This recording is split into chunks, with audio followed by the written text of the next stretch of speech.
Хрватска по се изгледа го избра својот нов шеф на државата.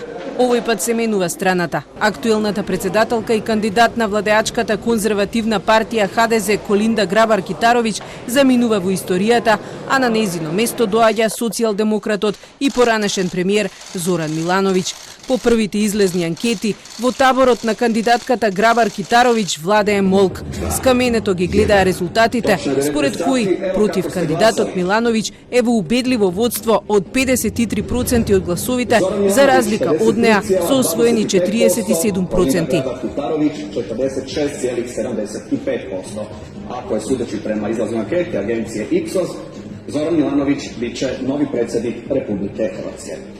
Статистичката грешка е само 1%, но кога ќе се соберат гласовите од Босна и Херцеговина, каде излезноста беше огромна, Грабар-Китаровиќ речи си и да нема шанси да го победи Милановиќ.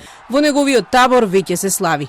Од изборниот штаб на Милановиќ велат дека не очекувале толкава победа, иако се убедени дека нивниот кандидат бил подобар. Нема ту поруке. Порука е да е Зоран био боли кандидат и да су људи поверовали, видели ga и изабрали ga. 120.000 граѓани повеќе од првиот круг излегоа на гласачките места.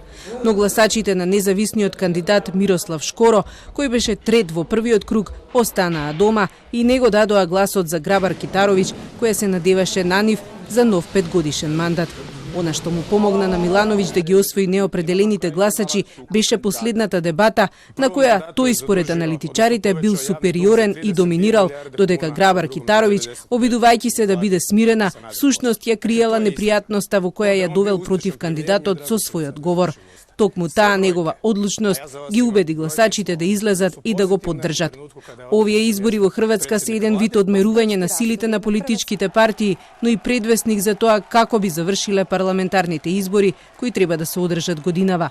Хрватска веќе го презеде председателството со Европската Унија и следниве 6 месеци под нејзино водство ќе се решаваат прашањето за Брекзитот, а Македонија и Албанија од неа очекуваат помош за да се одреди долго очекуваниот датум за почеток на преговорите со Унијата.